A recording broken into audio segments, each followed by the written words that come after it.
پیارے دوستو، آج کا واقعہ بہت ہی خاص واقعہ ہے اور وہ واقعہ ہے حضرت یوسف علیہ السلام کا۔ دوستو، جسے سن کر ہمارے ایمان میں تازگی پیدا ہوتی ہے، ہمارے ایمان میں پختگی پیدا ہوتی ہے اور اللہ سے ہونے کا تعلق ہمارے دل میں پیدا ہوتا ہے۔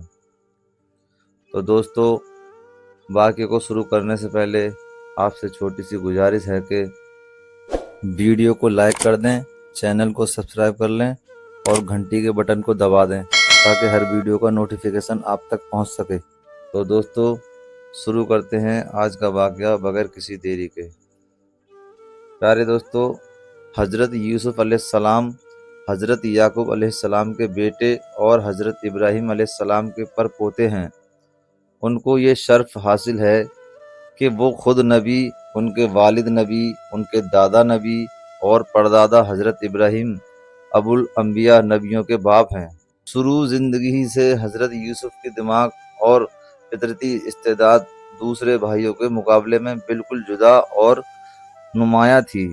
ساتھ ہی حضرت یعقوب علیہ السلام یوسف علیہ السلام کی پیشانی کا چمکتا ہوا نور نبوت پہچانتے اور اللہ کی وحی کے ذریعے اس کی اطلاع پا چکے تھے۔ انہی وجہ سے وہ اپنی تمام اولاد میں حضرت یوسف علیہ السلام سے بے حد محبت رکھتے تھے اور یہ محبت یوسف کے بھائیوں سے بے حد شاک اور ناقابل برداشت تھی، اور وہ ہر وقت اس فکر میں لگے رہتے تھے کہ یا تو حضرت یعقوب کے دل سے اس محبت کو نکال ڈالیں اور یا پھر یوسف ہی کو اپنے راستے سے ہٹا دیں تاکہ قصہ پاک ہو جائے۔ ان بھائیوں کے حسد پر خیالات کو زبردست ٹھیس اس وقت لگی جب یوسف علیہ السلام نے ایک خواب دیکھا کہ 11 ستارے اور سورج و چاند ان کے سامنے سجدہ کر رہے ہیں۔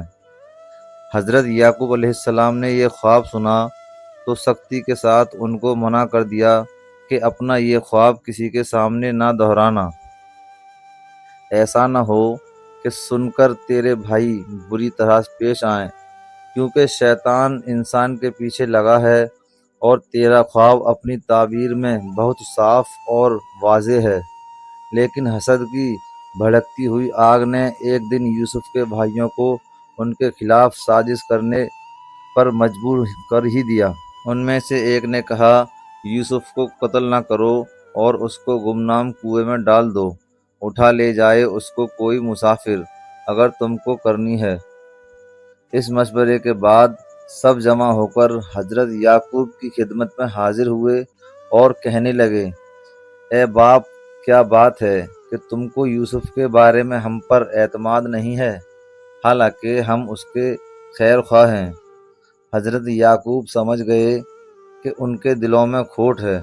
یعقوب نے کہا، مجھے اس سے رنج اور دکھ پہنچتا ہے کہ تم اس کو اپنے ساتھ لے جاؤ، اور مجھے یہ ڈر ہے کہ اس کو بھیڑیا کھا جائے اور تم غافل رہو۔ یوسف کے بھائی نے یہ سن کر ایک زبان ہو کر کہا، اگر کھا گیا اس کو بھیڑیا جبکہ ہم سب طاقتور ہیں تو بے شک اس شکل میں تو ہم نے سب کچھ گنوا دیا۔ غرض یوسف علیہ السلام کے بھائی یوسف کو سیر کرانے کے بہانے لے گئے اور مشورے کے مطابق ان کو ایک ایسے کنویں میں ڈال دیا جس میں پانی نہ تھا اور مدت سے سوکھا پڑا تھا، اور واپسی میں اس کی قمیض کو کسی جانور کے خون میں تر کر کے روتے ہوئے حضرت یعقوب علیہ السلام کے پاس آئے اور کہنے لگے، اے باپ، اگرچہ ہم اپنی سچائی کا کتنا ہی یقین دلائیں مگر تم کو ہرگز یقین نہ آئے گا کہ ہم دوڑ میں ایک دوسرے سے آگے نکلنے میں لگے ہوئے تھے کہ اچانک یوسف کو بھیڑیا اٹھا لے گیا۔ حضرت یعقوب علیہ السلام نے یوسف کے لباس کو دیکھا تو خون سے لت پت تھا، مگر کسی ایک جگہ سے بھی پھٹا ہوا نہ تھا اور نہ چاک دامن تھا۔ فوراً حقیقت بھانپ گئے، مگر بھڑکنے، تان و تنقیم کرنے اور نفرت و حقارت کا طریقہ بجائے پیغمبرانہ علم و فراست کے ساتھ یہ بتا دیا کہ حقیقت کی کوشش کے باوجود تم اسے چھپا نہ سکے۔ ادھر یہ باتیں ہو رہی تھیں، ادھر حجاجی اسماعیلیوں کا ایک قافلہ شام سے مصر کو جا رہا تھا۔ کنواں دیکھ کر انہوں نے پانی کے لیے ڈول ڈال یوسف کو دیکھ کر جوش سے شور مچایا۔ بشارت ہو، ایک غلام ہاتھ آیا۔ غرض اس طرح حضرت یوسف کو اسماعیلی تاجروں کے قافلے نے اپنا غلام بنا لیا اور تجارت کے مال کے ساتھ ان کو بھی مصر لے گئے اور بازار میں رواج کے مطابق بیچنے کے لیے پیش کر دیا۔ اسی وقت شاہی خاندان کا ایک رئیس اور مصری فوجوں کا افسر پوتیفار بازار سے گزر رہا تھا۔ اس نے ان کو خرید لیا اور اپنے گھر لا کر بیوی سے کہا، دیکھو اس کو عزت سے رکھو، کچھ عجب نہیں کہ یہ ہم کو فائدہ بخشے یا ہم اس کو اپنا بیٹا بنا لیں۔ پوتیفار نے حضرت یوسف کو اولاد کی طرح عزت و احترام سے رکھا اور اپنے تمام معاملے اور دوسری ذمہ داریاں ان کے سپرد کر دیں۔ یہ سب کچھ اللہ کی منشا کے مطابق ہو رہا تھا، اور اسی طرح جگہ دی ہم نے یوسف کو اس ملک میں، اور اس واسطے کہ ان کو سکھائیں باتوں کا نتیجہ اور مطلب نکالنا، اور اللہ طاقتور رہتا ہے اپنے کام میں، لیکن اکثر آدمی ایسے ہیں جو نہیں جانتے۔ کنویں میں ڈالے جانے اور غلامی کے بعد اب حضرت یوسف کی ایک اور آزمائش شروع ہوئی۔ وہ یہ کہ حضرت یوسف علیہ السلام کی جوانی کا عالم تھا۔ حسن اور خوبصورتی کا کوئی ایسا پہلو نہ تھا جو ان کے اندر موجود نہ ہو۔ عزیز مصر کی بیوی دل پر قابو نہ رکھ سکی اور یوسف علیہ السلام پر پروان وار نثار ہونے لگی، مگر نبوت کے لیے منتخب آدمی سے بھلا یہ کیسے ممکن تھا کہ عزیز کی بیوی کے ناپاک ارادوں کو پورا کرے؟ قرآن میں پیش آنے والے واقعے کا ذکر اس طرح سے ہے، اور پھسلایا یوسف کو اس عورت نے جس کے گھر میں وہ رہتے تھے، اس کے نفس کے معاملے میں، اور دروازے بند کر دیے، اور کہنے لگی، آ میرے پاس آ۔ یوسف نے کہا، اللہ کی پناہ۔ بہرحال حضرت یوسف علیہ السلام دروازے کی طرف بھاگے تو عزیز کی بیوی نے پیچھا کیا اور دروازہ کسی طرح کھل گیا۔ سامنے عزیز مصر اور عورت کا چچیرا بھائی کھڑے تھے۔ عزیز مصر کی بیوی بولی، کہنے لگی، اس شخص کی سزا کیا ہے جو تیرے اہل کے ساتھ برائی کا ارادہ رکھتا ہو، مگر یہ کہ قید کر دیا جائے یا دردناک عذاب میں مبتلا کیا جائے؟ یوسف نے کہا، اسی نے مجھ کو میرے نفس کے بارے میں پھسلایا تھا اور فیصلہ کیا عورت کے ہی گھرانے کے ایک بچے کہ اگر یوسف کا پیرہن سامنے سے چاک ہے تو عورت سچی ہے اور یوسف جھوٹا ہے، اور اگر پیچھے سے چاک ہے تو عورت جھوٹی ہے اور یوسف سچا ہے۔ پس جب اس کی قمیض کو دیکھا گیا تو پیچھے سے چاک تھا۔ کہا، بے شک اے عورت یہ تیرے مکر و فریب سے ہے، بے شک تمہارا مکر بہت بڑا ہے۔ یوسف تو اس معاملے سے درگزر کر، اور اے عورت تو اپنے گناہ کی معافی مانگ، تو بے شک خطا گار ہے۔ عزیز مصر نے اگرچہ فضیحت اور رسوائی سے بچنے کے لیے اس معاملے کو یہیں پر ختم کر دیا، مگر بات چھپی نہ رہ سکی۔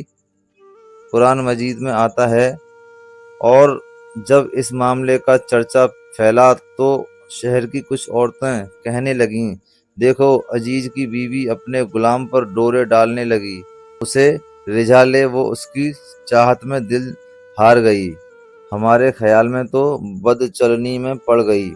پس جب عزیز کی بیوی نے ان عورتوں کی باتوں کو سنا تو ان کو بلاوا بھیجا اور ان کے لیے مسندے تیار کیے، اور دستور کے مطابق ہر ایک کو ایک ایک چھری پیش کر دی۔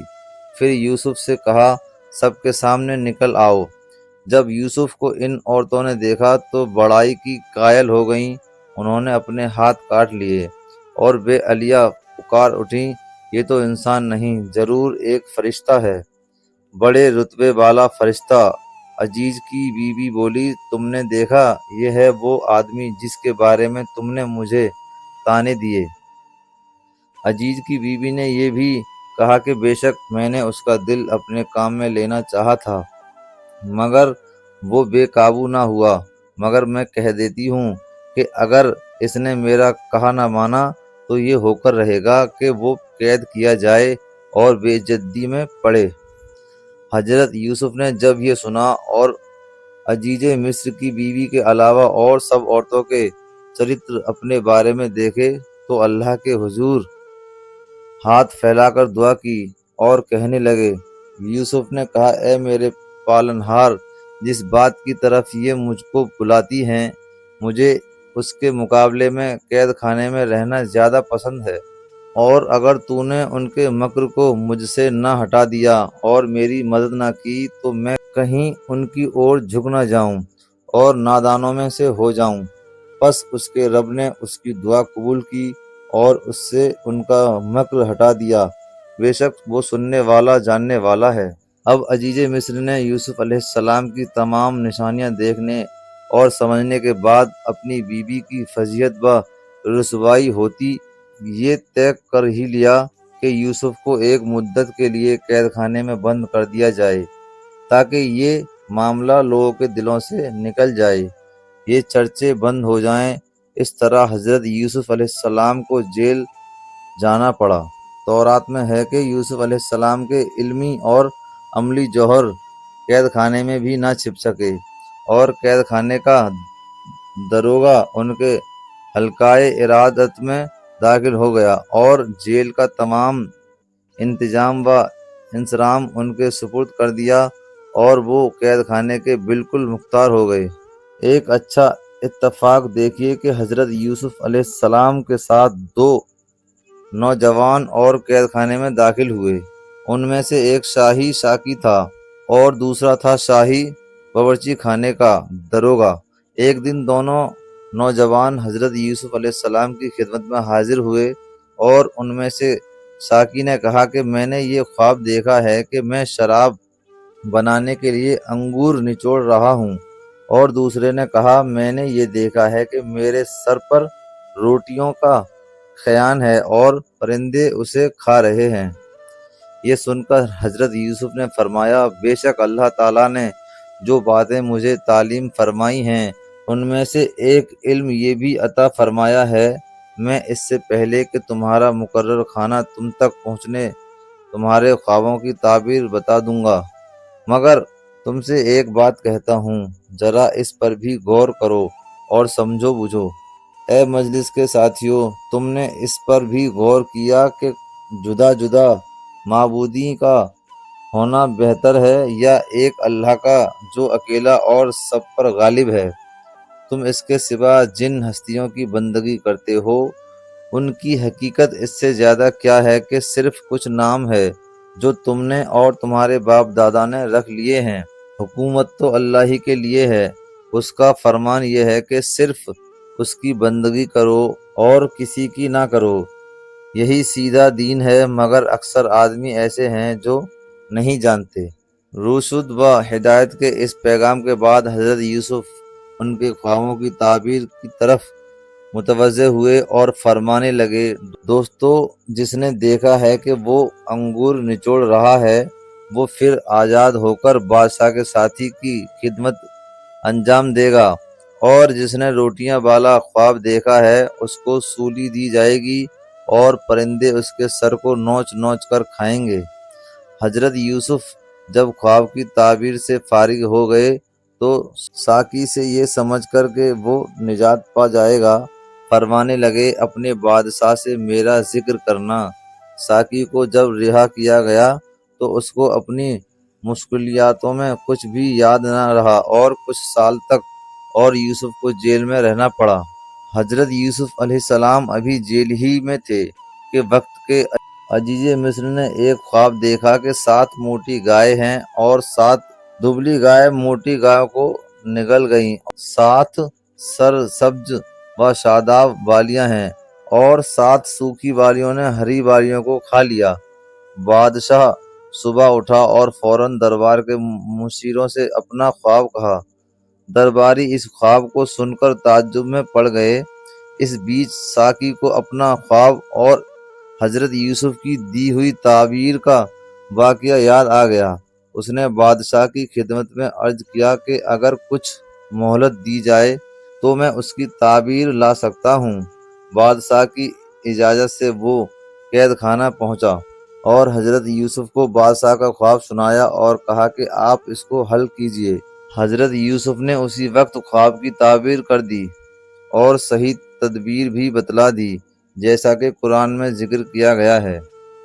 کہا تم کھیتی کرو گے 7 برس جم کر، 100 جو کاٹو گے اس کو چھوڑ دو اس کی بالی میں، مگر تھوڑا سا جو تم کھاؤ، پھر آئیں گے اس کے بعد 7 برس سختی کے، کھا جائیں گے جو رکھا تم نے اس کے واسطے، مگر تھوڑا تو روک رکھو بیج کے واسطے، پھر آئے گا 1 برس اس کے پیچھے، اس میں برسا ہوگی لوگوں پر اور اس میں رس نچوڑیں گے۔ ساکری نے یہ سب معاملہ بادشاہ کے سامنے جا سنایا۔ بادشاہ نے خواب کی تعبیر کا معاملہ دیکھ کر کہا کہ ایسے آدمی کو میرے پاس لاؤ۔ جب بادشاہ کا دودت حضرت یوسف علیہ السلام کے پاس پہنچا تو حضرت یوسف علیہ السلام نے قید خانے سے باہر آنے سے انکار کر دیا اور فرمایا کہ اس طرح تو میں جانے کو تیار نہیں ہوں۔ تم اپنے آقا کے پاس جاؤ اور اس سے کہو کہ وہ یہ جانچ کرے کہ ان عورتوں کا معاملہ کیا تھا جنہوں نے ہاتھ کاٹ لیے تھے۔ پہلے یہ بات صاف ہو جائے کہ انہوں نے کیسی کچھ مکاریاں کی تھیں، اور میرا پروردگار تو ان کی مکاریوں کو خوب جانتا ہے۔ غرض بادشاہ نے جب یہ سنا تو ان عورتوں کو بلایا اور ان سے کہا کہ صاف صاف اور صحیح صحیح بتاؤ کہ اس معاملے کی صحیح حقیقت کیا ہے، جبکہ تم نے یوسف پر ڈورے ڈالے تھے تاکہ تم اس کو اپنی طرف مائل کر لو۔ وہ ایک زبان ہو کر بولی ماشاء اللہ، ہم نے اس میں برائی کی کوئی بات نہیں پائی۔ مجمع میں عزیز کی بیوی بھی تھی اور اب وہ عشق و محبت کی مٹھی میں خاص نہ تھی اور ذلت و رسوائی کے ڈر سے آگے نکل چکی تھی۔ اس نے جب یہ دیکھا کہ یوسف علیہ السلام کی خواہش ہے کہ حقیقت حال سامنے آ جائے تو بے اختیار بول اٹھی۔ جو حقیقت تھی وہ اب ظاہر ہو گئی۔ ہاں، وہ میں ہی تھی جس نے یوسف پر ڈورے ڈالے، اپنا دل ہار بیٹھی۔ بے شک وہ اپنے بیان میں بالکل سچا ہے۔ اس طرح اب وہ وقت آ گیا کہ تہمت لگانے والوں کی زبان سے ہی صاف ہو جائے۔ چنانچہ واضح اور ظاہر ہو گیا، یعنی شاہی دربار میں مجرموں نے جرم کا اعتراف کر کے یہ بتا دیا کہ یوسف علیہ السلام کا دامن ہر قسم کی آلودگیوں سے پاک ہے۔ عزیز مصر پر جب حقیقت واضح ہو گئی تو اس کے دل میں حضرت یوسف علیہ السلام کی عظمت و جلالت کا سکہ بیٹھ گیا۔ وہ کہنے لگا، اس کو جلد میرے پاس لاؤ کہ میں اس کو خاص اپنے کاموں کے لیے مقرر کروں۔ عزیز مصر کے اس حکم کی تعمیل میں حضرت یوسف علیہ السلام بادشاہ کے دربار میں تشریف لائے تو عزیز مصر نے کہا، بے شک آج کے دن تو ہماری نگاہوں میں بڑے اقتدار کا اور امانت دار ہے۔ اور ان سے معلوم کیا کہ میرے خواب میں اکال کا ذکر ہے، اس کے بعد میں مجھ کو کیا کیا اپائے کرنے چاہیے۔ حضرت یوسف نے جواب دیا، اپنے راج کے خزانوں پر آپ مجھے اختیار بالا کر دیجیے، میں حفاظت کر سکتا ہوں اور میں اس کام کا جاننے والا ہوں۔ چنانچہ بادشاہ نے ایسا ہی کیا اور حضرت یوسف علیہ السلام کو اپنے پورے راج کا مکمل ذمہ دار بنا دیا اور شاہی خزانے کی کنجیاں ان کے حوالے کر کے مختار عام کر دیا۔ اس لیے اللہ تعالیٰ نے عزیز کے کاروبار کا مختار بنا کر یوسف علیہ السلام کے لیے یہ فرمایا تھا، ہم نے اس کو تمکین فی الارض، زمین کا پورا مالک کے مختار عطا کر دیے۔ سورہ یوسف میں تمکین فی الارض کی خوشخبری 2 بار سنائی گئی ہے۔ غرض حضرت یوسف علیہ السلام نے مصر راج کے مختار کل ہونے کے بعد خواب سے متعلق بے تمام تدبیریں شروع کر دیں جو 14 سال کے اندر فائدہ مند ہو سکیں اور عوام اکال کے دنوں میں بھی بھوک اور پریشان حالی سے بچی رہ سکے۔ غرض جب اکال کا زمانہ شروع ہوا تو مصر اور اس کے آس پاس کے علاقے میں سنت اکال پڑا، اور کنعان میں حضرت یوسف علیہ السلام نے شہزادوں سے کہا کہ مصر میں عزیز مصر نے اعلان کیا ہے کہ اس کے پاس غلہ حفاظت سے رکھا ہوا ہے، تم سب جاؤ اور غلہ خرید کر لاؤ۔ چنانچہ باپ کے حکم کے مطابق یہ کنعانی قافلہ مصر کے عزیز سے غلہ لینے کے لیے مصر روانہ ہوا، اور یوسف کے بھائی غلہ خریدنے مصر آئے۔ وہ جب یوسف کے پاس پہنچے تو اس نے فوراً ان کو پہچان لیا، اور وہ یوسف کو پہچان نہ سکے۔